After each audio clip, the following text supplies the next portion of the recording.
छठ पूजा हिंदू धर्म में मनाई जाने वाली एक महान और बेहद ही पवित्र पूजा है। इसे मनाने वाले व्रती काफी नियम का पालन करते हैं। बिहार के औरंगाबाद से शुरू हुई इस पूजा को अब केवल भारत व बिहार में ही नहीं बल्कि पूरी दुनिया में मनाया जाता है। छठ पूजा करते तो बहुत सारे लोग हैं, लेकिन इस पूजा के पीछे की कथा को कम ही लोग जानते हैं। तो आज के इस वीडियो में हम आपको छठ पूजा की एक ऐसी कथा सुनाने वाले हैं जो शायद ही आपने सुनी होगी। इस कथा को अगर आप अच्छी तरह से सुनना और समझना चाहते हैं तो इसके लिए ज़रूरी है कि इस वीडियो को अंत तक देखें ताकि यह कथा आपको बारीकी से समझ आए।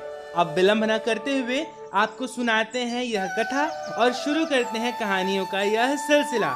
लेकिन उससे पहले आपसे निवेदन है कि अगर आपने अब तक इस चैनल को सब्सक्राइब नहीं किया तो यह काम फटाफट कर लें ताकि छठी मैया और सूर्य नारायण की कृपा आप पर और आपके परिवार पर निरंतर बरसती रहे। वैसे तो यह पर्व 4 दिनों का होता है, लेकिन प्रमुख रूप से इसके 3 दिनों को माना जाता है, जिन दिनों में व्रती केवल एक बार जल ग्रहण करके करीब 36 घंटे तक उपवास रखते हैं। व्रत के दौरान एक बार डूबते सूर्य और एक बार उगते सूर्य को अर्घ देने की परंपरा है। व्रत शुरू करने से पहले इसके पहले दिन शुद्ध भोजन ग्रहण किया जाता है, जो कि घी और सेंधा नमक में तैयार होता है। पौराणिक मान्यताओं के अनुसार छठी मैया को सूर्य देव की बहन और ब्रह्म देव की मानस पुत्री मानते हैं। इनका नाम षष्ठी मैया भी है, जिन्हें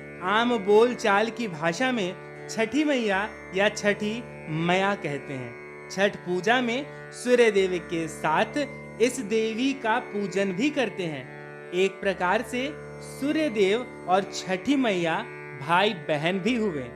पौराणिक कथाओं के अनुसार जब ब्रह्मा जी ने सृष्टि की रचना की तो प्रारंभ में उन्होंने अपने शरीर के 2 हिस्से किए, दायां भाग पुरुष और वाम यानी कि बायां भाग प्रकृति। प्रकृति के छठे भाग से षष्ठी देवी की उत्पत्ति हुई। इनको देव सेना भी कहा जाता है।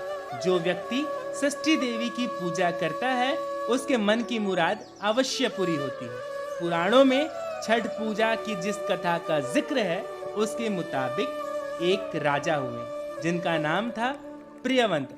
उनकी पत्नी का नाम था मालिनी। विवाह की काफी वर्ष बीतने के बाद ही उनको कोई संतान नहीं हुई। तब उन्होंने कश्यप ऋषि से इसका समाधान पूछा तो उन्होंने पुत्र प्राप्ति के लिए यज्ञ कराने का सुझाव दिया।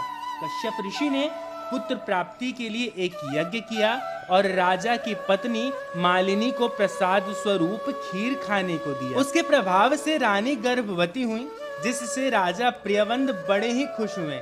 कुछ समय बाद रानी ने एक पुत्र को जन्म दिया, लेकिन वह पुत्र मृत पैदा हुआ। यह खबर सुनकर राजा बहुत दुखी हुए। वे पुत्र के शव को लेकर स्मशान गए और इस दुख के कारण अपना भी प्राण त्यागने का निश्चय कर लिया।